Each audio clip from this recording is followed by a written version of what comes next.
Live from the 607, it's the Ocho Duro Parlay Hour, where we're talking everything movies, TV, comics, and entertainment. Join in the conversation on social media with the hashtag ODPH, because here we go.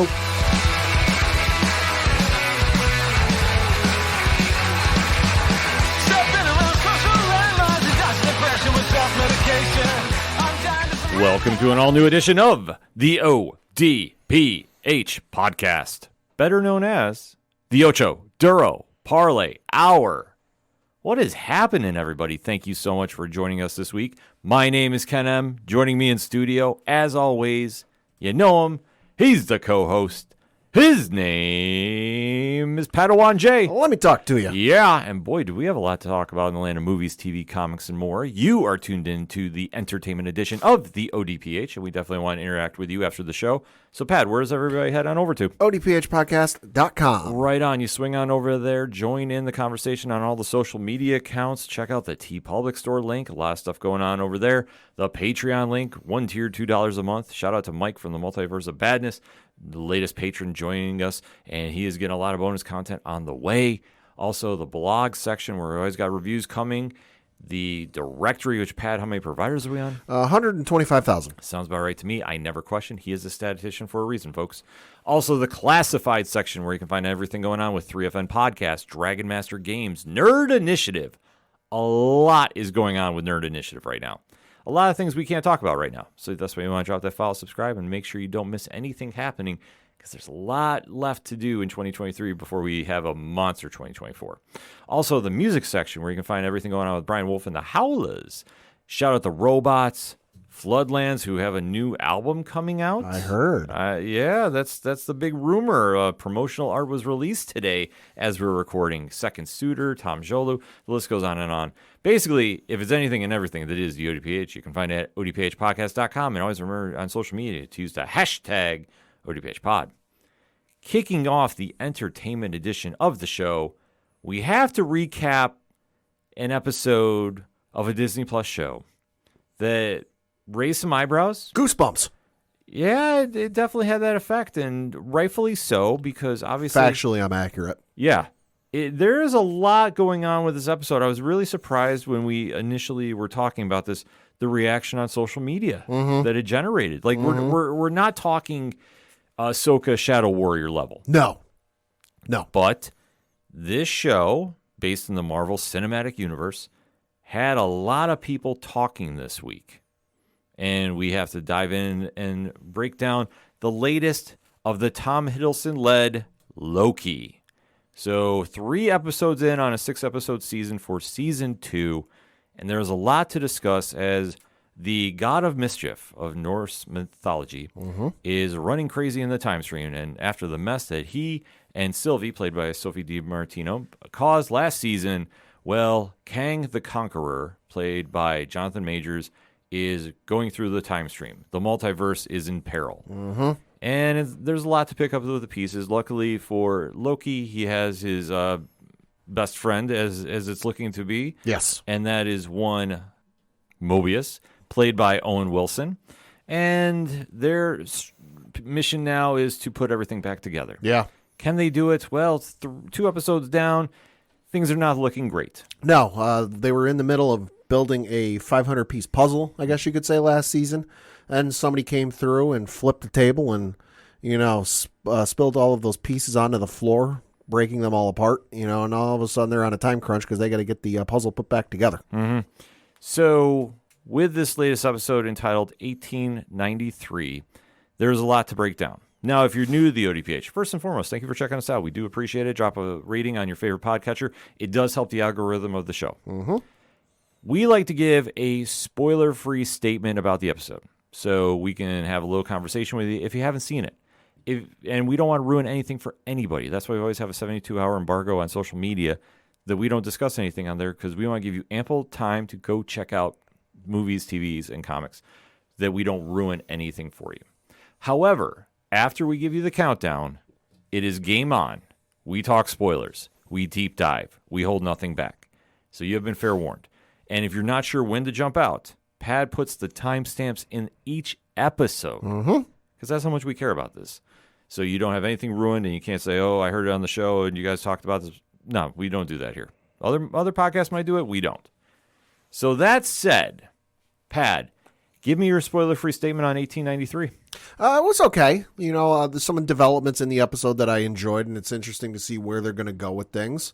But we're now halfway through the season. Like you mentioned, episode 3 of a 6-episode season. We're halfway through the episode, and typically when you reach the halfway point of a season, no matter what's the episode length of the season, 6, 8, 12, 24, 36, 102, whatever it is, you feel like you want to hit the apex of the story. If you think back to literature class and you learn about, the line of a story, the intro, the rising action, the climax, falling action, and then resolution. Typically, you would think that, okay, we're hitting kind of the climax, or we're approaching the climax of the story at the midway point. And it still feels like the season and its story is getting started. That we're finally got all the players introduced. We finally got them all recovered from what happened last season, and then now we're finally going along, and now we're finally digging into it, and we're on the hunt, and we're doing this and we're doing that. And that's fine, and it's been enjoyable. I haven't gotten out of any of these episodes going, well, there's 45 minutes to an hour of my life wasted. I wish I would have waited to see that or something like that. I'm not sitting here saying that, but it's just kind of interesting the direction they're taking with this, because to me, it feels like they're almost setting up for a season 3. That it's just, I don't feel there's any way this can get resolved cleanly or succinctly in 3 more episodes, just because depending on where they go, there's a lot they have to do. So the episode's been okay. I'm interested to see where it goes, but I still feel it can get better. I have Moon Knight vibes with this. Okay. And I know I mentioned this on last week's episode, and it still hasn't gone away. I agree with you. I think 3 episodes in, they're doing a slow burn, and it doesn't really need it. Exactly. No, you hit it right on the head. They're trying to do the slow burn, big reveal, but I don't think that they've established enough that it's connecting. And I think that obviously with this week's episode, we had the big reveal of Jonathan Majors is on the show. Right. And I know which we knew was coming. We knew it was coming. It's in the trailers. Yes. So this is not a spoiler by any means. But I think the expectation level was, okay, now we're going and we're finally getting started. And I feel that they did in certain aspects, but I think that they didn't. Yeah. And this almost has a feel of we're in part 1 of season 2. I mean, there's nothing wrong with a slow burn. Right. Agreed. Slow burns, when done well, are enjoyable. They work, for example, and this is the only one that really comes to mind, in like a Knives Out type of movie, where it's like a murder mystery, or it's a mystery, or it's a whodunit type of scenario, and the villain or the antagonist, Barlow use a little literature terms there. The antagonist is unknown, is masked, is kind of a mystery. It's hidden in the shadows. So that works because it's the guessing game, and it's keeping the viewers on edge, and, little misdirections and a few red herrings, and, you thought it was this person, but no, it's not them. But we know who the villain is. Yeah. We know what they look like. Obviously, the outfit's going to be different because variance and time travel and what have you. But in this instance, the slow burn doesn't work because we know who it is. We know who to look for, so you can't pull the wool over our eyes going, oh, shucks, you thought it was this person, but it's really not. So I just don't agree with the slow burn here. I agree with you. Like it's a good episode, but there's a lot of stuff that I think that they did not hit the mark with. Room for improvement. Exactly. So that said, let's get into that spoiler talk, shall we? In 3, 2, 1, talk to me. Like I said, the episode was fine. I enjoyed kind of finally getting out of the TVA because we've been in the TVA for the first 2 episodes. It was nice to time travel. It was interesting to see where they went, and it was interesting to see Jonathan Majors finally show up and play somebody other than, someone who's all-knowing, all-powerful, and is like, oh, I know more than you do. And playing the holier than thou, I know everything. So seeing him kind of like, what the heck is going on, and why am I here, and why are you here, and what is this, and what are you talking about? That was enjoyable. I thought Jonathan Majors did a great job in this episode. And I thought it was interesting some of the stuff they did in this, with gifts showing him the TVA and setting things up, for what potentially comes down the timeline if everything works out, and kind of building for the quote unquote future of the timeline. But and especially the ending. I thought the ending and the tease at the ending was great, but I just don't agree with a slow burn here. It just doesn't seem to make a lot of sense. No. And that's the problem that you touched upon. The past 2 episodes, they've been hanging out at the TVA. Mm-hmm. And there has been no real movement other than Sylvie being in Broxton. Slow burn works if like we're writing a Batman comic. Sure. And say one of the Bat family has been, injured and is in a coma. Yeah. And Bruce didn't see it happen, and they were all out on separate patrols, and nobody knows who it was, and cameras didn't catch it, and yada yada, and all of a sudden it turns into a whodunit. Okay, we got to track down and figure out who it is. Sure, there's a usual list of suspects that you're going to see, Joker, Two-Face, Penguin, what have you, Deadshot, what have you, but you don't know who it is. Mm-hmm. In this instance, we know who's wrecking house. We know who's coming. We know who's coming to, kick ass and take names and run out of bubblegum. Mm-hmm. It's Kang. So why? Just why? Exactly. I mean, I think what the Marvel take is for this, and I don't agree with it, is they're going heavy on the variant issue. Mm-hmm. And this is a problem that I thought they were going to have with Kang. Because if anybody's not familiar with him, time travel. Yeah, lots of it. Multiple versions. Mm-hmm. And it's almost like an easy way to write something out. And this is very weird. This is something that Doctor Who plays very well. Yeah.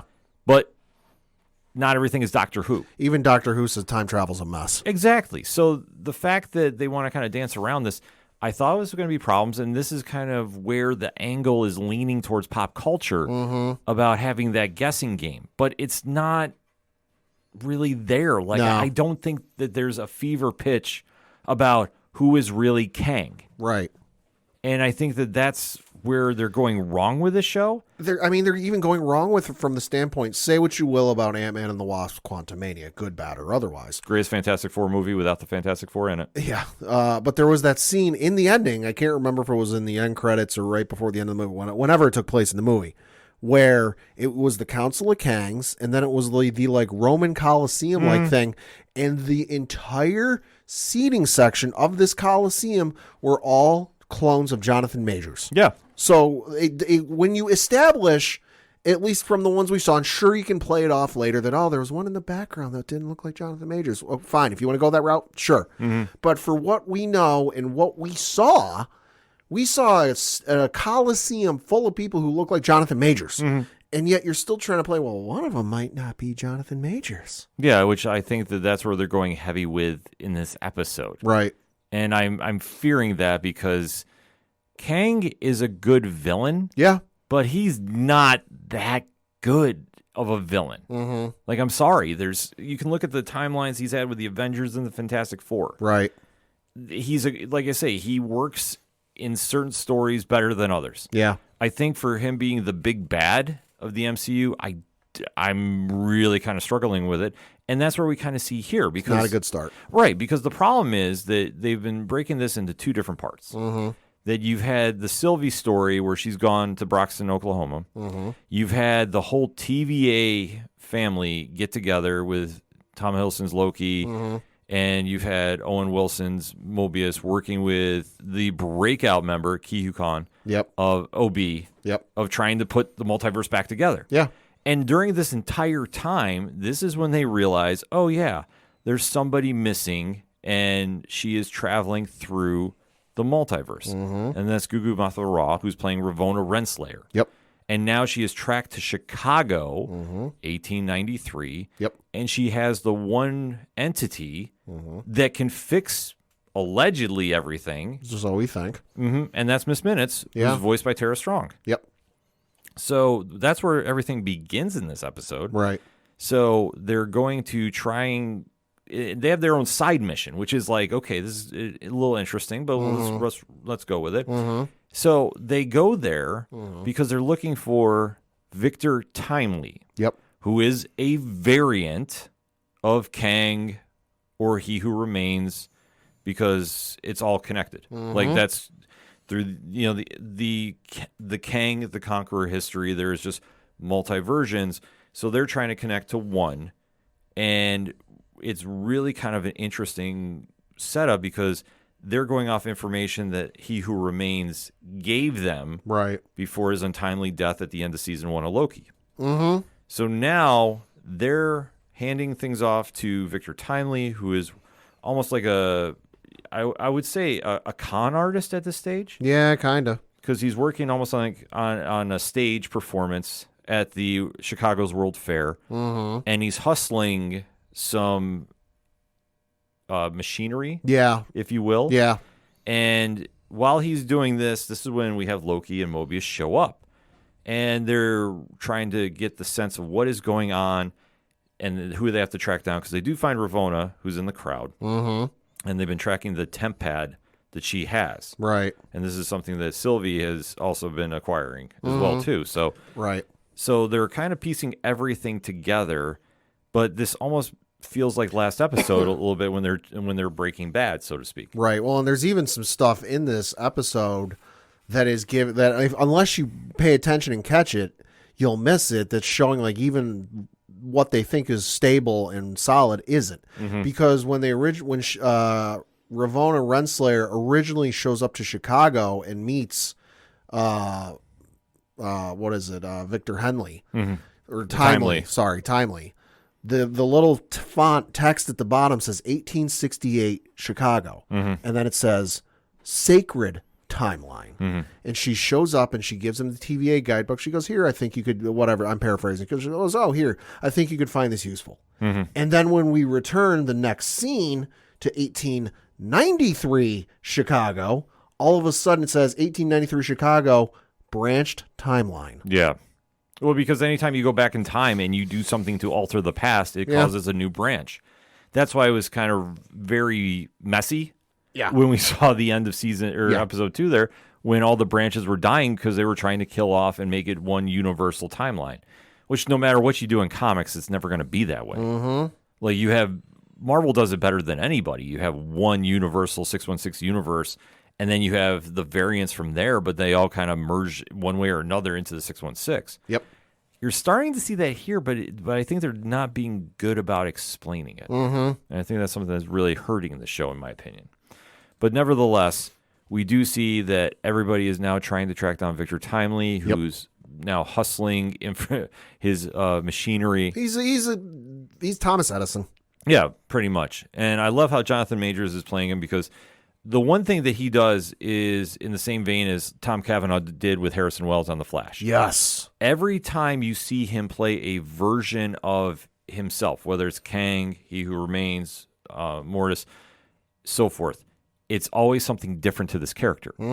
And you can see that he's acting very non-confident, very unsure of himself. A little bit of a stutter to his speech. Yes. And like I say, I give kudos to Major's acting in this, because this really sold that this is a completely different version. Not as to confident. The audience. Yeah, which, I mean, that's the whole point of it. So you don't know if he's working everybody because he's trying to flip whatever he's trying to do amongst the investors at the fair. Yep. But we are seeing this play out. And then, of course, everybody is now trying to track him down. Which does lead into, like I say, they borrowed a lot from the last week's episode, which I did not love. Right. Because it really felt like the same thing. Like, okay, let's go chase him. Yeah. Because they did the exact same thing. So now you have Loki and Mobius who are trying to get him because they need him to fix the loom, which should fix the timeline, and everybody goes home happy. Because they need He Who Remains aura to access the computer to fix the loom, and right now that's the only variant they're aware of. Meanwhile, you have Miss Minutes and Renslayer, who are trying to recruit him to go on their own different mission. And then, last but not least, you have Sylvie, who I applaud her on this. She just wants to kill him. Yeah, she just wants to live her life. Yeah, because she's like, I caused this mess. I'm going to fix it. And like I said, that was probably the easiest thing that you could pick up as a reader. No, I'm not a reviewer. I'm not encouraging it, mind you, but I understand it. So, like I say, there wasn't that ulterior motive. Like you can just understand her motives as for revenge. So it's like, okay. So it makes sense. So they wind up trying to chase him. And then, of course, there's also the investors that are trying to get their money back. Yeah, because they bought the machine and tried to use it, and then it broke. Mm-hmm. So Timely escapes somehow, which, I mean, this played into a lot of, I want to say, normal Hollywood themes. Yeah, a little bit. So like I say, I don't want to say it was telegraphed, but it kind of was. Kind of, yeah. Because obviously everybody's trying to chase him. But he does wind up escaping back to his laboratory. Mm-hmm. And then this is where things get very, very interesting. You want to take this one? Miss Minutes is horny for He Who Remains. Yeah. That's the easiest way I can put it. She wants to be with him, and I don't mean she wants to hang out and get ice cream. Yeah, so suddenly Miss Minutes has now developed romantic overtones. Yeah. And Timely is very caught off guard by this. Yeah. So he winds up deactivating Miss Minutes. Which she's not thrilled about. Right. But all the while, you have Renslayer bump into Loki and Mobius. Yep. And there's a very awkward standoff because Renslayer comes in and she's willing to completely wipe away He Who Remains, or the Victor Timely, I should say. Yeah. And she has her own mission, and Loki and Mobius are trying to explain, no, like, we need him, this is why. And she's not believing it. She thinks they're lying. Yeah. Which, I mean, it makes sense because of how loyal Ravonna is to Kang, more or less. Yeah. So to see how she has this mission from He Who Remains, it does make sense. So like I say, I had no problem with her acting. Her motives made complete sense once this all came about, where she revealed what she was doing. Mm-hmm. But previously, it was very confusing what was happening. Yeah. But they wind up having the standoff, so to speak, and she's about ready to strike. Mm-hmm. But lo and behold, Sylvie shows up. Yeah. And there's a very back and forth of what's going on. And Loki winds up being the voice of reason here. Yeah, which was a surprise. Yeah. All right, so how are you feeling about this whole anti-hero vibe with him? I mean, it's like Mobius explained to Hunter X5, a.k.a. Brad Wolf, last episode, when Brad was super confused about the conversation he was seeing but not hearing when they were in Oklahoma at the McDonald's. And Mobius basically explained it to himself, like, listen, when you're in love with another variant of yourself, and I'm paraphrasing, he goes, it's a little complicated. Yeah. So, I mean, it's complicated. It doesn't make entirely a ton of sense, but admittedly, I've never run into another version of myself from a different timeline. So I can't really say I relate or empathize with that, but I just chalk it up to what reason, Ken? Reasons. Fair points, Pat. I'm not arguing with you about this one because it is very confusing about the motives here. Yeah. But to see Loki in such a light, I mean, Tom Hiddleston's acting is really carrying this. A ton. He's doing the heavy lifting. Yeah, so I don't mind it as much, but it just throws me off as somebody that's read enough Marvel comics over the years to see him get away from being a villain. Yeah. It's interesting because, I mean, ultimately, he can't help to be who he is. Yeah. So I'm waiting for that moment to be revealed where he goes and messes everything up for his own gains just because he can't help himself. Yeah. But all the while here, he's reasoning with Sylvie enough to fix things, even though Sylvie is very, very unhappy about this because her whole thing has been he's the reason for this. I mean, even when they had the standoff at the fair, and they had the blowout with the magic, and that's how Timely escapes. I mean, it's a great scene, but it kind of goes back to Sylvie's motive. Well, they let him escape. Right. They open the portal, and they're like, go. Yeah.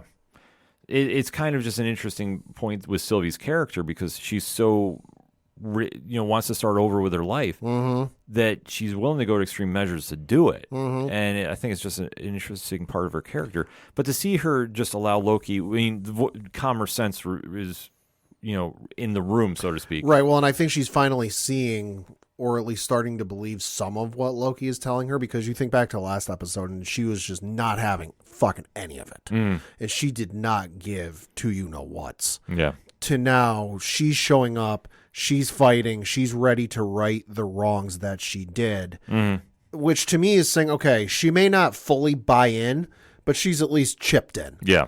She's chipped in towards that, paying that bill. And she goes, all right, I know I fucked up. I don't necessarily agree with it, but I got to at least fix the portion I screwed up. And if she didn't feel that way, she wouldn't be there because, hey, let's face it, as far as she knew last episode, she had her life. Yeah. She had everything she wanted. She had McDonald's. She had McDonald's from, in the 80s. Yes. Or the 70s, whatever it was. 80s. So she's happy. She's set. Why would she need to do anything unless that little voice in her head, the little conscience in her head went, hey, the more you think about it, the more the Loki might be, the Tom Hiddleston Loki might be right, and that's why she's there. So they wind up leaving with Timely back to the TVA. And then they do wind up sending Ravonna to an interesting place. Yeah. Pat, where do they send her? The Citadel at the end of time, a.k.a. where all of this shitstorm kicked off last season. And this is where you really see the damage that has unfolded. The Citadel is destroyed.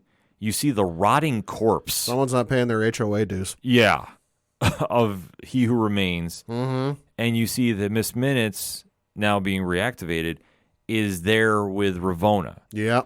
And they're coming to terms that their mission, whatever it was, even though it was just basically their way of trying to fix the timeline, has failed. Well, and you hear Ms. Minutes talk about, she mentions cutting a deal with somebody or going back on a deal, and she's not thrilled about it.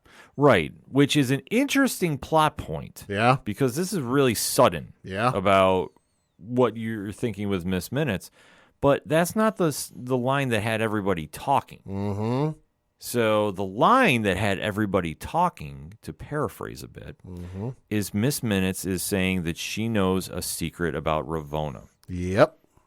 And she's saying, I could tell you, but you won't like it. Yeah.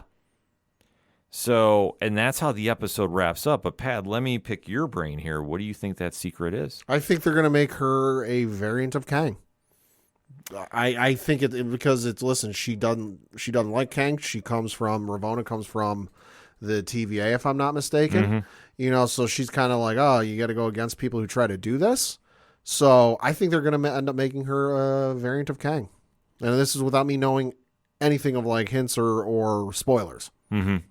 Yeah, this is an interesting point that if they do this, though, I mean, Sylvie, we already know, is a variant of Loki himself. Yep. Do you think that that's going to have the same effect of like the shock value? In the writing portion of the show, I'm sure they thought it would. When it actually comes to play out, no. Yeah, see, that's the only thing I think with this is when it's revealed about the secret, I think your guess is great. I want to say this for record, but I think the fact that we already had that with Sylvie and Loki, I just think that would be, in my opinion, bad writing because you're already just telegraphing what you just did. Yeah. I think it's going to be that she is the true reason Kang is free. Okay. That He Who Remains was setting her up, and she is ultimately responsible for all of this. Could be. Because the only thing that makes sense is if she has a secret, she could be the one. She could be a variant of Kang, but then again, He Who Remains is your father. Yeah, like it would be something crazy like that. That's just kind of the whole vibe I'm getting with this season is that, like, in the writer's room, they thought, oh, this is going to be a great twist. This is going to be a great turn. Oh, they're going to go nuts over this. And it's just not hitting. Well, that's the whole problem that you're having. And this is something that we've talked at length about this with Legends of Tomorrow. Yeah. And even when we've talked Doctor Who. When you start dabbling into alternate timelines and variants and the mess that is time travel, for some reason, there is a good majority of TV shows and movies that think that this is such a crazy shock point that this is going to win over the audience. And I stress that it doesn't work that way. Like, very rarely do you pull something off like this. And I think that if that's what they're relying at, I don't see it. Right. Because the one problem they've had is for 3 episodes in now, they've been carried by Hiddleston's acting. Right. And he's doing a great job. Like I say, I'm not faulting him on anything, and he's had some standout. Like last episode, I thought was probably their best one to date. Sure. I mean, granted, there's only 3 episodes to balance this season out of, but Yeah. even with Loki in general, because you finally get that side of him that, yeah, I'm a villain. Well, and I can't help but wonder, and I'm going to sidetrack a little bit, but it all ties together. It's all connected. Sure. I can't help but wonder, because let's be honest, as enjoyable as these shows have been, they haven't necessarily been the smash hits the movies have been. Disregarding some of the recent movies, but the movies in general, phase 1, 2, 3, Sure. Various levels, but overall, very good reactions and great reactions. But the reactions to the TV shows have been mixed. Just take your opinions out of it, but the reaction to She-Hulk overall, mixed. The reaction to Secret Invasion, very negative. Very mixed, yeah. Leaning negative. Very mixed. People liked WandaVision. People liked season 1 of Loki. Falcon Winter Soldier, skewing liked, but still closer to mix. And then you've got this one, which has been mixed for us. I can't help but wonder, and this comes off of the news that Daredevil is getting reset and they're scrapping that whole thing. They're going back to square one, which was a story that came out the other week, 2 weeks ago. But tucked in the story of this was, and this is the whole point I bring this up, is maybe because of the reaction of the shows and the reaction of this is why Marvel decided to reset how they do their work with television. Because there was an article on Hollywood Reporter which said, quote, "As it moves forward, Marvel is making concrete changes to how it makes TV. It now has plans to hire showrunners. Gao's post-production work on She-Hulk helped Marvel see that it would be helpful for its shows to have a creative through line from start to finish. Quote, it's a term we've not only grown comfortable with, but also learned to embrace," says Winterbaum of showrunners and Marvel TV's intention to hire them. The studio also plans on having full-time TV execs rather than having executives straddle both television and film. Quote, "We need executives that are dedicated to this medium, that are going to focus on streaming, focus on television," says Winterbaum, "because they are two different forms. It is also revamping its development process. Showrunners will write plots and show Bibles the day of Marvel shooting an entire series from She-Hulk to Secret Invasion, then looking at what's working and what's not are done. And just as Loki, which returned on October 5th, marked Marvel's first season 2 of a series out of 9 TV shows to date, the studio plans on leaning into the idea of multi-season serialized TV, stepping away from the limited series format that has defined it."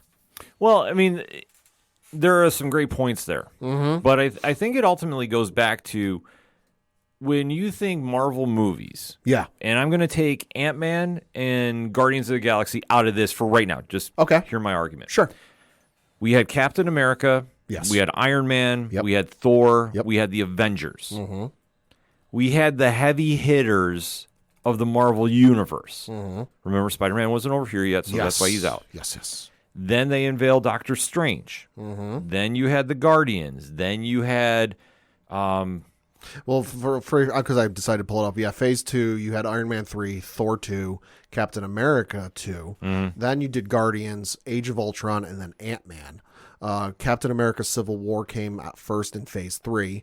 Then you had Doctor Strange, Guardians 2. Then the whole Spider-Man thing got introduced. Yeah, so they've more or less gone with the heavy hitters out of the gate. And with the exception of Ant-Man and Guardians wound up turning into a... to that, but we have to remember before that was not the case in the comics. Right. Just saying.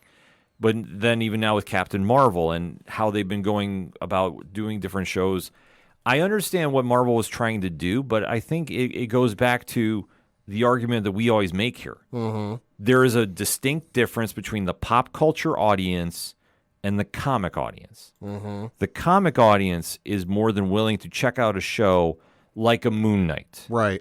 And go in with it and have it be a single season. The pop culture audience is, in my opinion, a little more fickle. Sure. A little more impatient. Sure.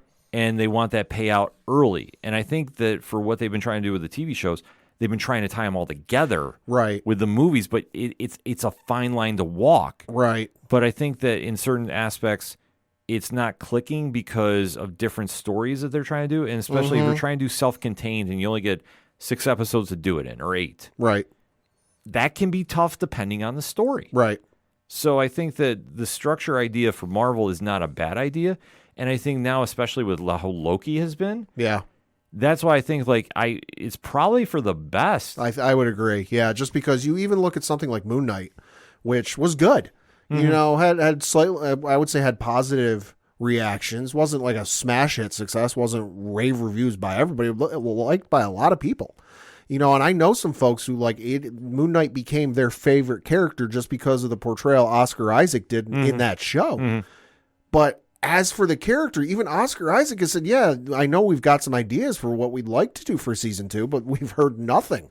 And obviously this is prior to the Screen Actors Guild strike and the writers strike. Right. You know, but so that show came out last year and a half ago, whatever it was.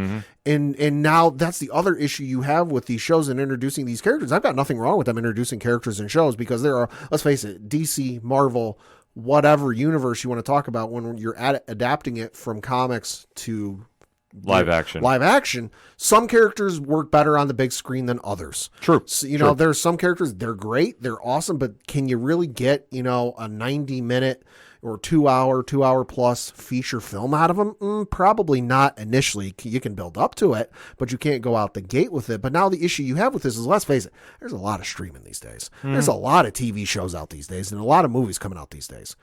You're relying on folks to have remembered, you know, Moon Knight and remembered the character so that whatever they decide to do with him, because I got a feeling they're not going to leave him on the back burner. Just, oh, hey, yeah, we've got He's too popular right now. He's too popular. You know, they're not going to leave him on the back burner for something in like 3 phases. But you the way they're set up right now, that's what you're relying on. That I don't know what the rewatch, you know, numbers are on these shows. They can't be super high because you're not doing second seasons. I know myself personally, when there's these shows that, you know, span like House of the Dragon, I know I'm going to have to rewatch House of the Dragon when that comes out because it's been a while since we've seen season 1. It'd be over a year. But you got these shows that like, okay, whenever Moon Knight decides to show up in the movie, are you honestly going to expect me to go rewatch all of season 1 of Moon Knight just to remind myself who he is? Yeah, I mean, that it's a great argument, Pat. And I mean, that's something that especially they have to deal with the pop culture audience about doing. So I think the structure setup is not bad because, let's face it, what's the show that nailed it out the gate and set the blueprint? Daredevil. Yeah. But Netflix Daredevil, where they had a showrunner. They had everything lined up. Yep. So that's why those shows, for the most part, worked. The execution. I mean, like I say, we can always complain about Iron Fist and the Defenders all we want. Like, we can go in that conversation. But at the end of the day, I think if they want to get back to that setup, but do it the Disney way, right? I think that's a win because I think you're looking at a show like this where there is some good to be had. Like I say, I'm not ripping this to shreds. But we know it could be better because you look at season 1. Season 1 of Loki was fucking amazing. It's amazing, yeah. But season 2 has been all over the place. We're halfway through. Like I said, we're halfway through season 2. You can go to the Wikipedia page. You can go to IMDb. You can send up smoke signals. Yeah. There's 6 episodes in season 2. We're halfway through, and we have no idea where the fuck it's going. And that's a problem. And unless you're now, if we get to the end of season 2 and it leaves on a monster cliffhanger and it says Loki will return for season 3, okay, I'll understand that. But if it's not the case, what are we doing? Well, it's a waste of time if they do that. Yeah. I mean, like, seriously. I just think they had an idea and this was supposed to be the gateway to get to a Fantastic Four movie. Probably. Or this was supposed to be the bridge to get there. Probably. And just unfortunately, I just think they built the foundation. Like there's pieces here that could work, and unless they turn it around in 3 episodes, I think this is going to be another miscue, but with how they're having everything structured and granted, everything is held up right now because of the SAG strike. Yep. Once that gets eliminated, I think you're going to see a lot of swift changes and you're going to see very much a clear-cut idea of how things are going to be going forward with the MCU. And I think for this season, just in closing, I think there's enough that they'll have something to salvage for another season. Could be. But at the same point, they really have to kind of find their own identity because this just feels like, for lack of a better term, like this is like a bonus scene at the end of a movie. It feels like filler in an anime. It feels like the anime for an adaptation of whatever manga you want to choose. The anime caught up to where the manga is, and now the animators don't want to take time off, and they're just doing filler. You know, they're just doing filler after filler after filler episode. Yeah, waiting on the manga to put out a new chapter so they can adapt it. But in the meantime, we still got a lot of rumors going around with this show. Yeah, some I've read even involving a certain artificial intelligence from a certain Avengers movie. Yeah, that one's leaking around too. So you know what? I don't hate that theory. I don't hate that one either. I'm not over the moon excited, but I'm like, oh, that could be interesting. Well, that's the one thing. Fans are talking about this, which is good. It's not bashing it by any means. Yeah. There's just a lot of theories to be had about this, especially with the tagline that was at the end with Ravonna, which, I mean, we could go a lot of different directions with it, but we want to hear your opinion. But, I mean, final thoughts on the episode before we get out of here with this one. Okay, episode, but you've got a lot of heavy lifting to do in 3 more episodes for me to say it's, equal to the greatness that was season 1. And right now, this is a big step down for me. I had optimism and I had expectations and hopes for season 2 because I love season 1, but it is not meeting those expectations for me right now. I think there's a lot of miscues. I mean, I think there's a lot of good to be found, especially with the acting on the show. I think everybody's really doing as much as they can with the material. I thought Jonathan Majors was great in this. Oh, yeah. But I think if you're looking at the overall picture, it's still blurry.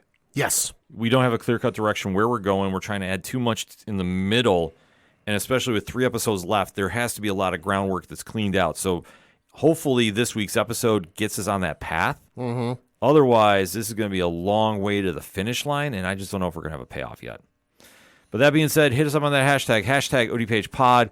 What is your thoughts about Loki Season 2, Episode 3, entitled 1893? Let's have that discussion, shall we? We're going to take a quick break. We'll be right back. Do you like comic books?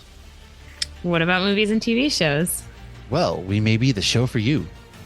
We're Hops Geek News, a weekly podcast that discusses comics, movies, and TV shows while featuring a beer of the week. Every week we chat about what we messed up on the week before, and then we dive into what we're reading and watching, as well as some news. We then wrap it up with a geek-themed topic of the week. You can find us anywhere you listen to podcasts by searching Hops Geek News. Cheers. Hey, this is Scott Snyder, and you better listen to the ODPH podcast, or I'm coming for you, and Batman is coming for you.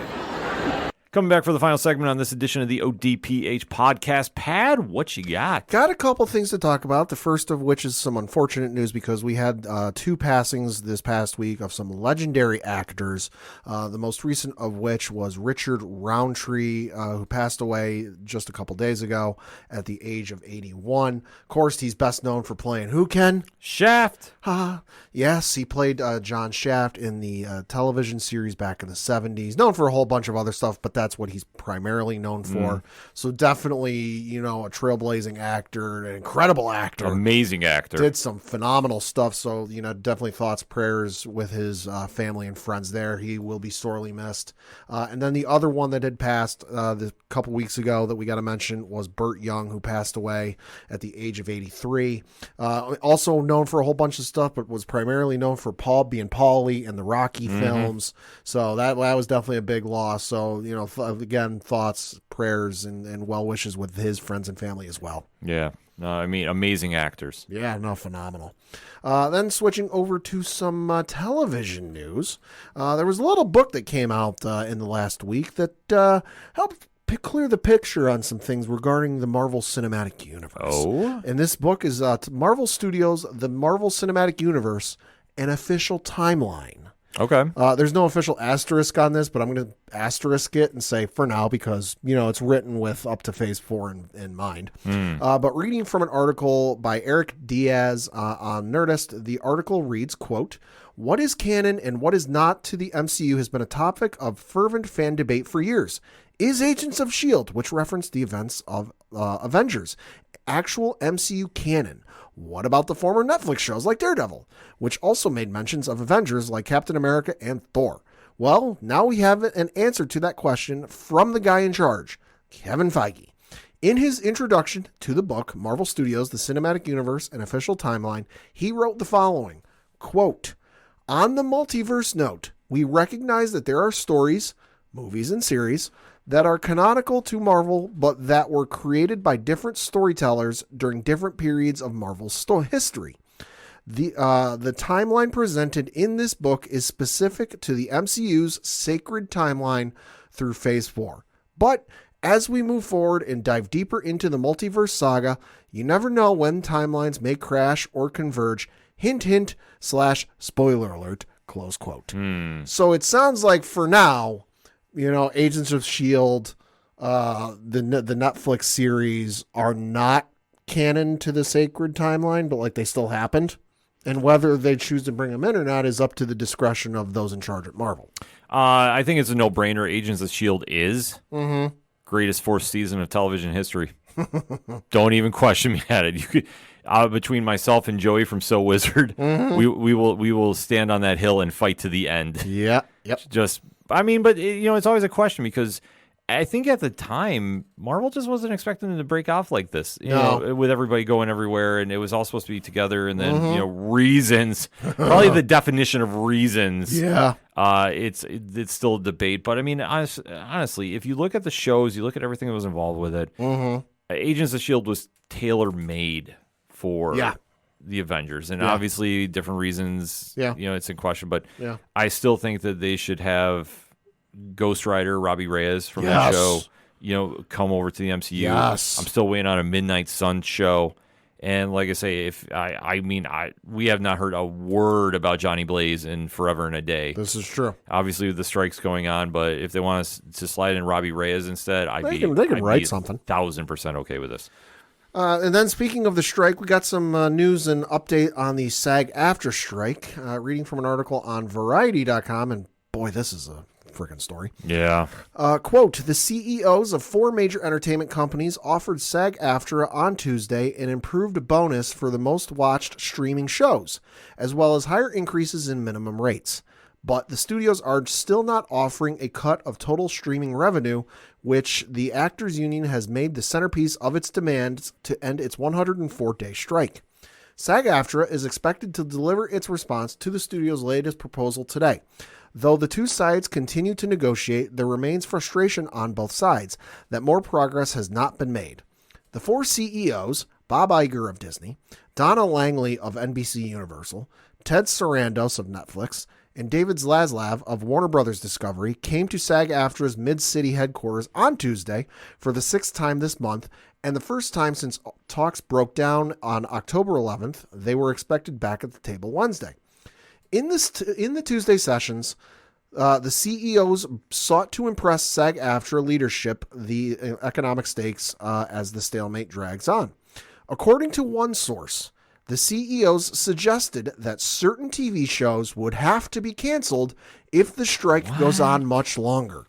Some on the union side interpreted that as a threat, though on the studio side, it was seen as the laying out the basic realities of the broadcasting production schedule. The union has argued that actors are unable to make a sustainable living in the streaming ecosystem, and that a root and branch transformation of the compensation structure is required, close quote. Well, I mean, first and foremost, I think this is very public knowledge. We stand with SAG. Yes, we do. Yeah, so that being said, the argument about the studios claiming the shows will be canceled, I mean, to me, in my opinion, that's a bold statement to make. I agree. That's a bold statement. Possible. That is a statement you are making that is probably going to end up blowing up in your face. Yeah. And if you want to go through the rabbit hole that is that timeline, there's been a lot of miscues, in my opinion. It kind of in that same vein. The fact that the studios are not understanding the temp in the room, and I understand over the years we've had the rise of streaming. Yep. And I think that at the time nobody was really expecting it to blow up the way it has. Correct. But at the same time, like anything with technology, you have to adapt to the times. And in this situation where there are multiple jobs, and I'm not just meaning the actors, I'm talking about everybody that works on a show behind the scenes, the last 2 minutes of a show that you see the names fly up across the screen. Right. those are the ones that I'm more caring about. Right. And the ones that I worry about more, because when you yell about shows being canceled, I'm not worried as much for the movie star that's doing a side project. I'm worried about the ones that are working behind the scenes. Right. That it's hard for them to get a job, and it's like the one job they'll land this year. Exactly. See, that's the problem, and the fact that we're still arguing about it to this day. Yeah. And it's literally, in the grand scheme of things, this is not going to cause a studio to fall under. Right. And close shop. Like, I'm sorry. There's enough there that you can break enough profit to get everybody what they rightfully deserve and keep things moving forward. Because what I don't think they realize is, okay, you're going to cancel X, Y, and Z show. Do you think that the fans are going to come back and watch reruns? No. I mean, I have not. You think the fans are going to take it and be like, oh, you know what is what it is. I'm not that upset about it. No, I mean, take a look at most social media right now. Yeah. And yeah, when we have a new show to discuss, there's a lot that like to do it. There are some people that have not covered this. And listen, kudos to you. Wherever you feel comfortable with, I go with that. But at the same time, this is, if we get to February and there's no new shows, and that's right around sweeps month, there's going to be big problems. And if you're talking about cancellations, that means more people that are not involved with SAG and their production crews are going to be affected. I mean, the networks will be fine for a little bit. Sure. You've got CBS, which is doing monster numbers running, first-time TV airings of Yellowstone. Oh, yeah. There are, they were going to just do the one season because the strike is going on and they don't have anything new to show and they needed to fill some times on some dates, but it's done so incredibly well. They're going to go on and show season 2 from Yellowstone. ABC can do the same thing with any of the Disney Plus shows or anything from Hulu because they own, 51% or over 50% of Hulu, so they're good that way. NBC is going to be fine because they can do the same thing with Peacock. They can take Dr. Death on Peacock and do all that nonsense. So they'll be fine there. Fox, let's be honest, Fox is just churning out reality show after reality show. If NBC is smart, you upload the entire WWE network and just run it 24/7 on NBC. Oh my God. I mean, listen, people would tune in. Fucking run Monday Night Raw on NBC for like a month. Watch the ratings. Yeah. Legitimately. So, but in terms of stuff to show, they'll be fine for now, but you will start to see a pinch. But when it comes to the stuff like HBO Max and Netflix and what have you, sure, they'll be fine. Sure, there'll be stuff coming out from theaters that they'll be able to add and they'll be perfectly fine. But when it comes to people who like to watch TV series, there's only so many times you can add something on and it'll do monster numbers. I mean, the obvious one that's kind of like the anomaly right now is Suits. Suits is doing bonkers numbers on Netflix and is breaking records for being the number one streaming show on streaming right now for 3 months or something absurd like that. But you're going to hit a point where okay, there's nothing new coming out on television, so ergo there's nothing new coming to the streaming services, so what are you going to do? Yeah. And to say these deals are archaic is to say the least, because the last writer's strike, of course, many of us remember this, was from 2007 into 2008. So that deal was archaic. And then looking at, according to a list on wikipedia.com, or .org, I should say, the last SAG-AFTRA strike, because there was a commercial actor strike in the late 80s and 2000, but the last SAG-AFTRA strike was in the 70s. Yeah.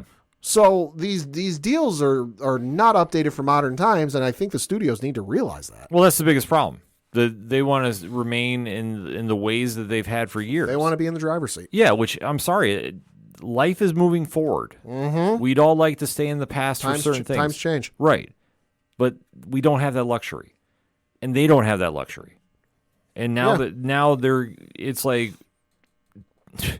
It's almost like the staring contest and who's going to blink first. And and at the end of the day, who cares? Yeah.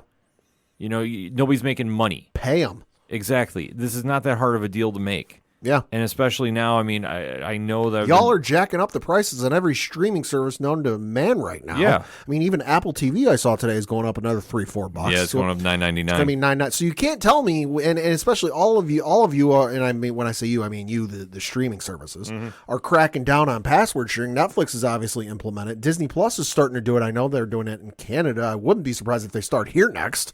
But just wait for the other ones. So you're getting all these quote unquote new subscribers and all this new cash flow that is the investors in the people who hold stock are loving because it means more money for us. You can't tell me you ain't got the money for this. Exactly. They're when you're hearing the financial quarterly earnings, reports. Yeah, keep track of that. Yep. You really want the temp in the room? We recorded record profits this quarter. Yeah. Yeah, so why aren't you paying the actors? Anytime you hear record profits, then just go, well, why aren't you paying the actors? Like you touched upon. So Yep. Stay tuned. Let's go, SAG. Let's end this thing soon. Yes. And switching back over to some streaming news, we finally got a release date for the upcoming 3 specials for the Doctor Who 60th anniversary. So, of course, as a lot of people know, and some of you may not know, the new season of Doctor Who and these new specials around the world will be debuting on Disney+. Obviously, if you're in the UK, it will be on BBC iPlayer and BBC One, but the rest of the world, Disney+. And like I said, that's the 3 specials plus the remaining or the upcoming new season. For whatever reason, here in the United States, the old seasons are still on Max. So if you want to go back and rewatch, you're going to have to go Max. Want the new stuff, Disney+. But we finally got the release dates, and they are starting on November 25th with The Star Beast. So that's on December 25th. That's obviously a Saturday. Then coming on December 2nd, also a Saturday, Wild Blue Yonder. And then finally, on December 9th, The Giggle. Yeah. I'm sorry. Well, I mean, you look. I'm showing you the poster. Yeah, it makes sense. You It makes look at sense. the poster. It's got Neil Patrick Harris on it. Yeah, that's why I'm dying. Like Yep, the makes fact sense. they named it that. That's amazing. They did put out a about a 1-minute trailer today for the upcoming anniversary specials. They look crazy. They look insane. Swear to God, if they have to do something again to Donna, I don't know if I'm going to be able to emotionally handle it. Yo. They already had to ruin her, and I don't mean that in a bad way. They had to ruin her life once. Don't do it again, please. That's going to be a tough one to watch. Ugh. We will be recapping that on the show. Yeah, we will. So yeah, and then switching over to some more streaming news. This one coming to Max. Got a little bit of a quasi Harry Potter update, I guess you could say. Okay. Daniel Radcliffe, so this is reading from an article on Variety.com. Daniel Radcliffe has boarded the upcoming HBO original documentary, David Holmes, The Boy Who Lived, as an executive producer, in addition to being prominently featured in the film as an interview subject. The movie, set to debut in November, chronicles the life of Radcliffe's Harry Potter stunt double, who worked closely alongside Radcliffe from Sorcerer's Stone all the way to Deathly Hallows Part 1, when he was tragically paralyzed during a set accident. Holmes broke his neck performing a stunt and was paralyzed from the chest down. The official doc synopsis from HBO reads, quote, "The film is a coming-of-age story of stuntman David Holmes, a prodigious teenage gymnast from Essex, England, who was selected to play Daniel Radcliffe's stunt double in the first Harry Potter film when Daniel is just 11. Over the next 10 years, the two form an inextricable bond, but on the penultimate film, a tragic accident on set leaves David paralyzed with a debilitating spinal injury, turning his world upside down. As Daniel and his closest stunt colleagues rally to support David and his family in their moment of need, it is David's extraordinary spirit of resilience that becomes their greatest source of strength and inspiration." The documentary features candid personal footage shot over the last decade, behind-the-scenes material from Holmes' stunt work, scenes of his current life, and intimate interviews with David, Daniel Radcliffe, friends, family, and former crew, HBO adds. The film also reflects universal themes of living with adversity, growing up, forging identities in an uncertain world, and the bonds that bind us together and lift us up, close quote. This sounds awesome. Yeah. I'm all sorts of interested about this. I do remember hearing about an accident during filming of those final 2 movies. Yeah. Because they filmed them both back to back, a la Lord of the Rings, a la Pirates of the Caribbean, and a whole bunch of others. And I remember hearing something about an accident and there being, something going wrong on set. But I never heard anything about like somebody actually being physically paralyzed because of it. Now, maybe it was kind of hushed up a little bit because it's a kid's movie. You're dealing with someone who's a teenage, young adult, whatever you want to define it as. But this is going to be super interesting to see. Yeah, no, definitely. I am very much interested to check this out. And then also in streaming news, we got a release date for the upcoming Fallout TV series. Really? From the folks over at Amazon Prime, and specifically from the creators of Westworld. So the article on Deadline.com reads, quote, Prime Video has set April 12th, 2024 for the premiere of Fallout. Its anticipated new series from Westworld creators Jonathan Nolan and Lisa Joy and their Kilter films, based on the worldwide best-selling game franchise. It will be available to stream exclusively on Prime Video in more than 240 countries and territories worldwide. They included a date announcement below. Quote, the announcement comes on the 26th anniversary of Fallout Day, an annual celebration of all things dedicated to the video game franchise. Additionally, Amazon Studios launched the series' official social channels with an interactive Pip-Boy interface graphic. The world of Fallout is one where the future envisioned by Americans in the late 1940s explodes upon itself through a nuclear war in 2077. The magic of the Fallout world is the harshness of the wasteland set against the previous generation's utopian idea of a better world through nuclear energy.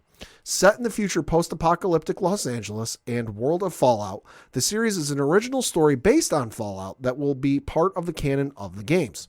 The Fallout franchise has posted record sales and received dozens of Game of the Year awards, while its mobile game, Fallout Shelter, has been downloaded more than 170 million times. The series cast includes Ella Purnell, who you might know from Yellow Jackets, Walton Goggins, who you might know from The Hateful Eight, Aaron Moten, who you might know from Emancipation, Moises Arias, who you might know from The King of Staten Island, Kyle MacLanahan, who you might know from Twin Peaks, Sarita Chowdhury, who you might know from Homeland, Michael Emerson from Person of Interest, Leslie Uggams, who you might know from Deadpool, Francis Turner from The Boys, David Register, who you might know from Heightened, Zach Cherry from Severance, Johnny Pembleton from Ant-Man, Rodrigo Luzzi from Dead Ringers, Annabelle O'Hagan from Law & Order SVU, and Zelina Mendez-Jones, who you might know from The Wheel of Time. Geneva Robertson Dwart and Graham Wagner serve as executive producers, writers, and co-showrunners. Close quote. Well, that's going to be interesting to finally check out. I mean, it's been long awaited. Long in the work and long in production. I've seen a couple of behind the scenes secret set photos. Looks just about the games. Okay. Obviously it's not game graphics to, Right. But it's about as close as they're going to get. It looks, from the photos I've seen, it looks real good. I'll take it as a win. Yes. And then sticking with the folks over at Amazon, a certain spinoff of The Boys has gotten renewed for season 2. Okay. That would be Gen V. So reading from an article on HollywoodReporter.com, it says Amazon's Prime Video is re-enrolling at Godolphin University. The streamer has ordered a second season of Gen V, the college set spinoff of The Boys. The renewal comes a couple of weeks ahead of the show's first season finale, which is set to debut on November 3rd. Quote, expanding the universe of The Boys with a series as bold as Gen V has been an incredible journey for us and our wonderful partners at Sony, said Vernon Sanders, head of television at Amazon MGM Studios. From our first conversation with showrunners Michelle Fazekas and Tara Butters, along with executive producers Eric Kripke, Evan Goldberg, and Seth Rogen, we knew Gen V would push the boundaries. Their unapologetic approach is exactly what audiences love, and it has helped Gen V become the #1 series on Prime Video in over 130 countries. Gen V is Prime Video's most acquisitive new original series of 2023, and we're excited that our incredible cast and crew are going to continue telling brave and bold stories from Gen V to our customers. Close quote. Not really surprised, no, but kind of am because, I mean, obviously, if you know The Boys' story, it makes sense for TV. I'll just put it that way. Yeah.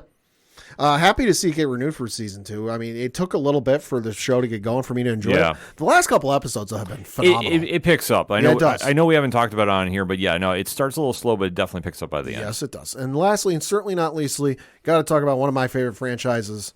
Not Star Wars, not Lord of the Rings, not Harry Potter, James Bond. Oh, because there's been a lot of speculation online about directors. I know Christopher Nolan's name has been thrown out there. About composers. I know David Arnold has been thrown out there. I know Hans Zimmer's been thrown out there. Even actors. Henry Cavill's obviously been thrown out there. Tom Hardy's name has been thrown out there. Idris Elba's name has certainly been out there. But we got a little bit of an update from I would say a fairly reliable source. So the article on Variety.com reads, quote, "Fans of the iconic British secret agent James Bond will have to wait a while to see who the next 007 will be, according to franchise producer Barbara Broccoli. In a recent interview with The Guardian, Broccoli shared that executives, quote, haven't even begun modernizing the franchise, adding that there is a big road ahead before the James Bond character is reinvented for the next chapter. Broccoli praised what Daniel Craig, who retired from the role of James Bond in 2021 after the release of No Time to Die, brought to the character. Quote, Daniel gave us the ability to mine the emotional life of the character, and also the world was ready for it, Broccoli said, adding that she wanted to focus on what a 21st century hero would look like. As for the character itself, it's clear to Broccoli that James Bond exists as a product of the times. Quote, I go back to GoldenEye when everyone was saying the Cold War is over, the wall is over, Bond is dead, no need for Bond, the whole world's at peace, and now there's no villains. And boy, was that wrong, Broccoli emphasized.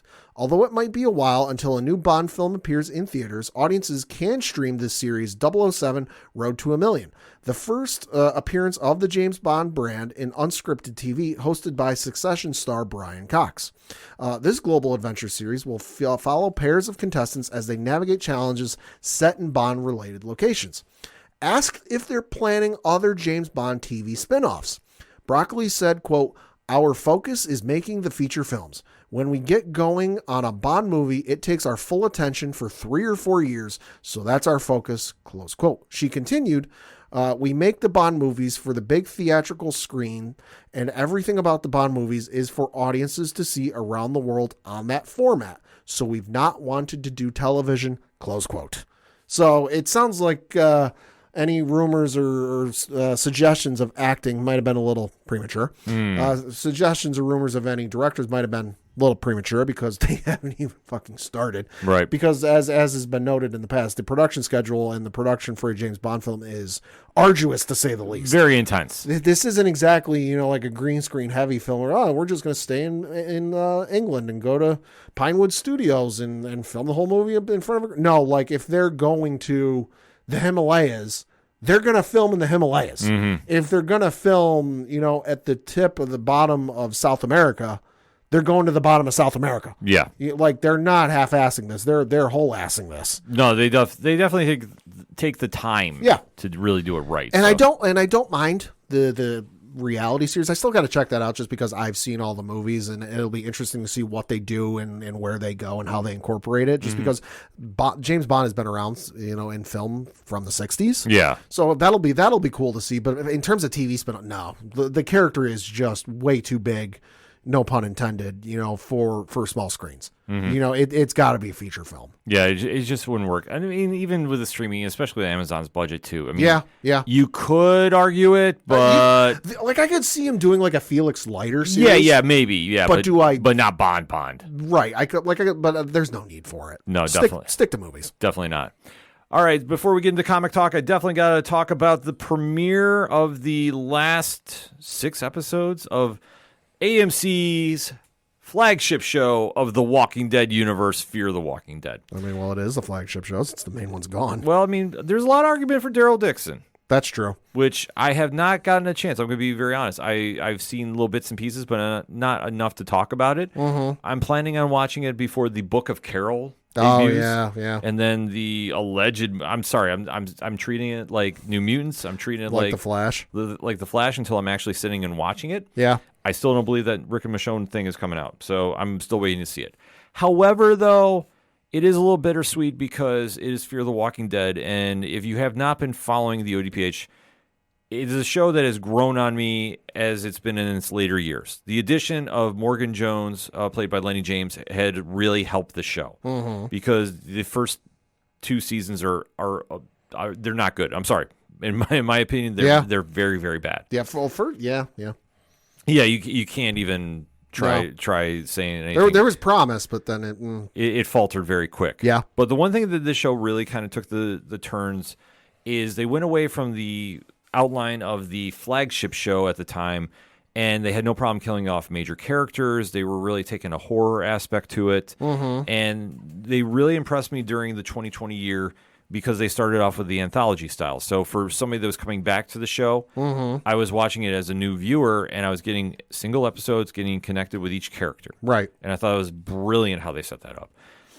Since that point, though, things have gotten a little crazy. There was a nuclear warhead that went off in the middle of the zombie apocalypse. As if the zombie apocalypse ain't enough, let's add, a few more ingredients to the mix. So we've had that, but we've had some great acting, too. And like I say, anytime that you had Lenny James going one-on-one with Coleman Domingo's Victor Strand, it was magic. And just the over-the-top charisma they carried with it really helped make a great dynamic on the show. Where we last saw everybody was they had broken away. They did a little bit of a time jump, which I hate. I absolutely loathe it. But if you're a longtime watcher of the show, you saw that Kim Dickens came back as Madison Clark. And one of the most popular characters of the show is returning for the final year. But we also have a new stat quo in place because, like I said, once you have the time jump, there was this mythical place known as Padre, where it's a safe haven, and it seems that it's completely away from anything that is the zombie apocalypse. If there's ever a place in this Walking Dead universe that seems like a utopia, spoiler alert, it's not. Right. So they did have a very long 6 episodes kind of reestablishing where everybody is now. Okay. Certain characters are back, certain ones are not. But where we jump in, because I want to just kind of do a spoiler-free take on Anton, which is episode 7 of season 8 of the Fear the Walking Dead. I thought it was a great episode for the moments you get with Coleman Domingo. Because, like I say, when they let Strand be Strand, he absolutely takes advantage of the roles. And Strand is not a good guy. He is like one of the most irredeemable people. Sure. In the entire Walking Dead universe. Like, this is what Negan should be. Right. But whatever is going on with Dead City is Dead City. I don't even want to get into that.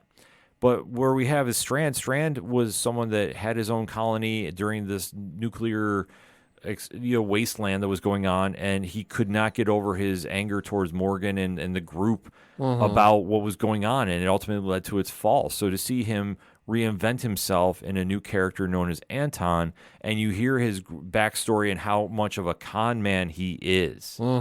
It just poured out of just the charisma and the enthusiasm he has for this role. But albeit though, when he runs into Kim Dickens Madison, and that's a meeting that's been waiting to happen for quite some time. Right. You do get the payoff there if you're a longtime watcher of the show. Okay.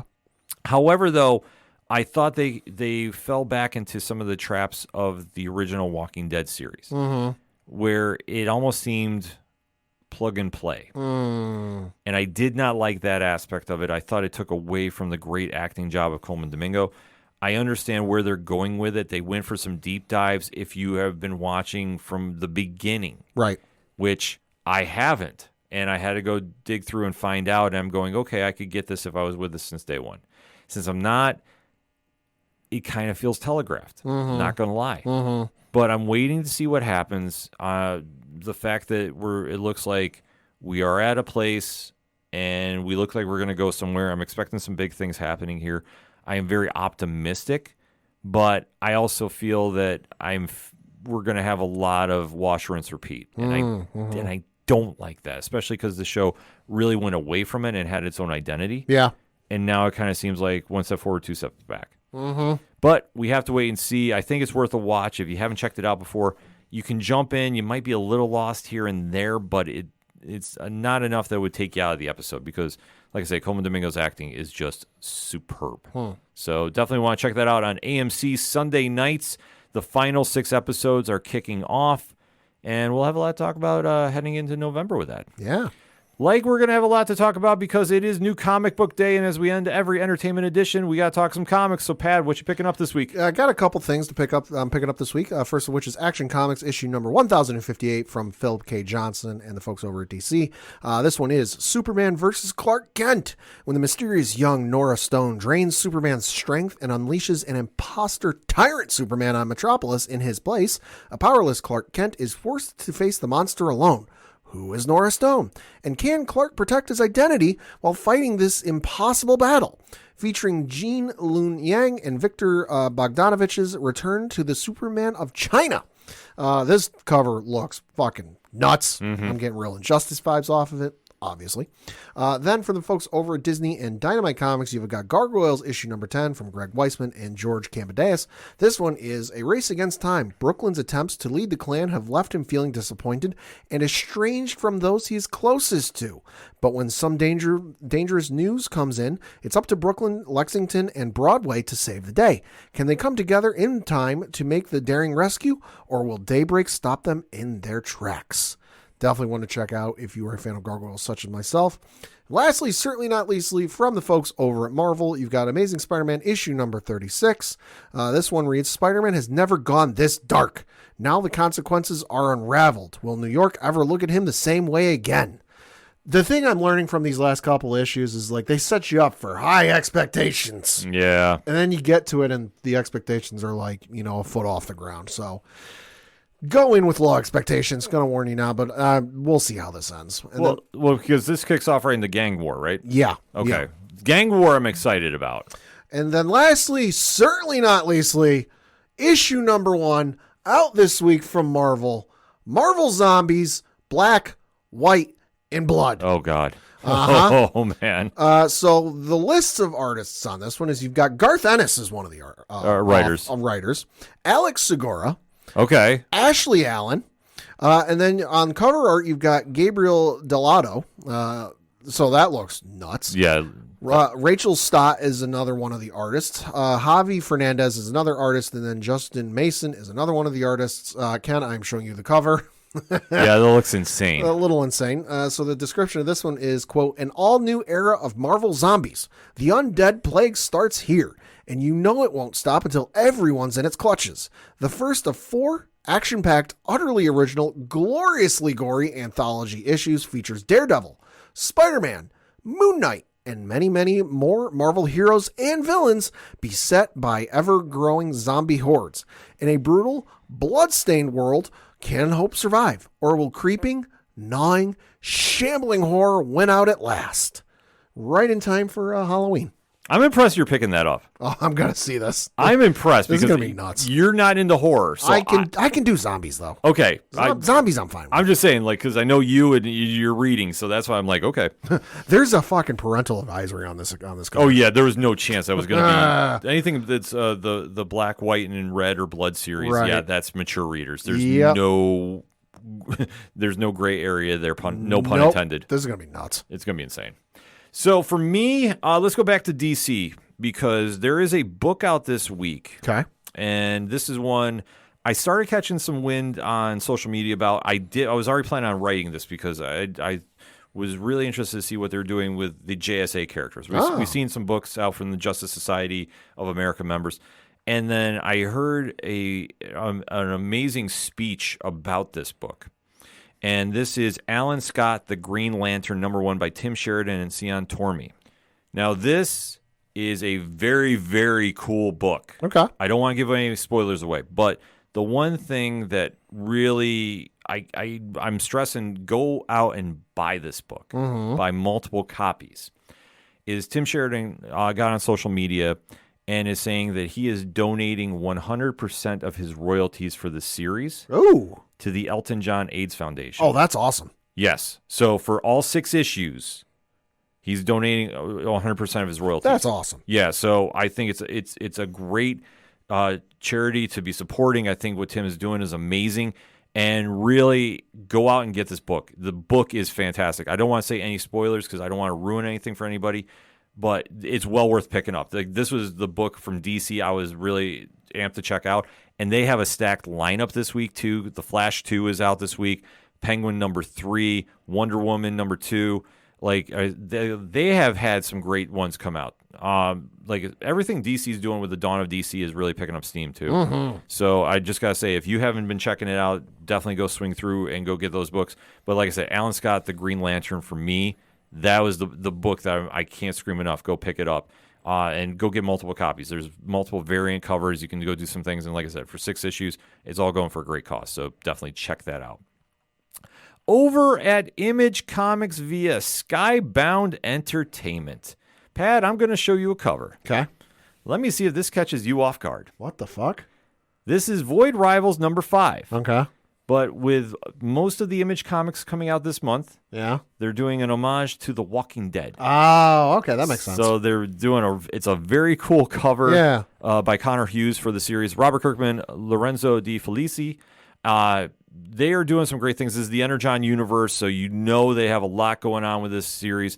And what is unfolding here is really interesting for a setup because it's near the end of the first arc.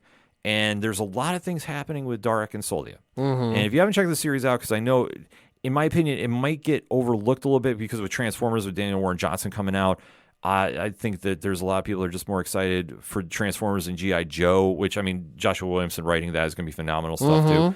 So you want to make sure you go check this out, though, because Void Rivals is a very, very good series. And with issue number 5, you don't want to miss that. Also from Skybound this week, Firepower by Robert Kirkman and Chris Samney. That is a great issue as well. And then Universal Monsters Dracula. So this is a great take on the iconic monster of Hollywood. You know, like I said, we've seen him in Hollywood. We've seen him movies, TVs, what have you. James Tynion, Martin Simmons. I will say, as someone who is not that big of a fan of horror, like I cannot stand gory, nasty stuff. The original, like 19th, not Nosferatu, but the one they did in like the 30s or whatever it was, Dracula. Watched it last year for Halloween. Fantastic movie. Yeah, definitely give it a watch if you have not seen it. Well worth the time. Does not matter how long it's been since it came out. Yeah, no, this is like in the same vein. Yeah, like it's a very cool story. Like there's a lot that is happening, and especially if you're a very big fan of the character, Tynion's take is great. Like for me, it definitely I thought it was a great issue. Yeah. So like I say, I'm really trying not to say spoilers because I don't want to ruin anything before anybody heads to the shops. Looked it up. If you want to watch the movie, it looks like the movie is currently streaming on Prime Video. Ooh, that's always that's good. Also, Image Comics wise, Edenwood number 1, Tony Daniel. Like this is a wild series. But if you're into like some supernatural adventure, there's a lot of elements going on. The cover is a little, it's crazy. I'm going to get Pat a bigger picture because I like to show him when we have issues like this. Okay. So he gets a little excited. This is... Oh, my Lord. Yeah, there's a lot happening with this book. There's a lot going on there. Yes. And Tony is writing and drawing it. So it's a very cool book, like I say. I don't want to say like it's in the Battle Chasers kind of realm, but you can see different influences happening here.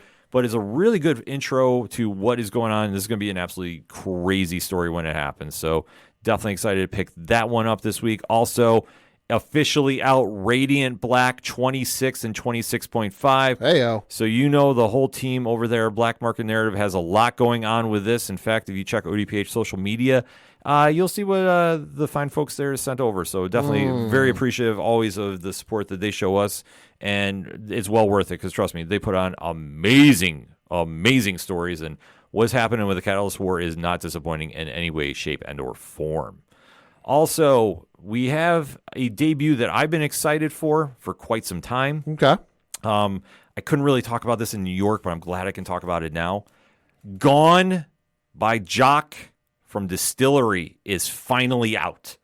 So this has been a book that if you read The Devil's Cut, which I absolutely think is an impressive introduction to what they're doing over there. This is a spinoff from the Stowaway that was Jock's story on here. And it's a great story, phenomenal art, a lot of big win, and you get your money's worth for it. So this is only the start of something absolutely bigger as we're going on in time. We also have an interview with Jock from New York Comic Con on nerdinitiative.com or Nerd Initiative YouTube. So if you want to find out more about it, you definitely want to check that out. But this, I lived up to the hype. I was super excited to read this, and I've had to keep quiet about it. But this is definitely something that it caught my eye, and I'm like, I was all in. So can't wait to read more. Like Distillery, if you're not on board yet, seriously, I don't know what you're waiting for. Get on board. You definitely want to check that out. Switching over quickly to IDW publishing Teenage Mutant Ninja Turtles Stranger Things #4. That series is getting very, very good as it's nearing the end.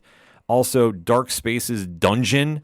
Listen, if you're looking for something to read this holiday season, this is something to pick up. And I mean, Halloween season is my holiday.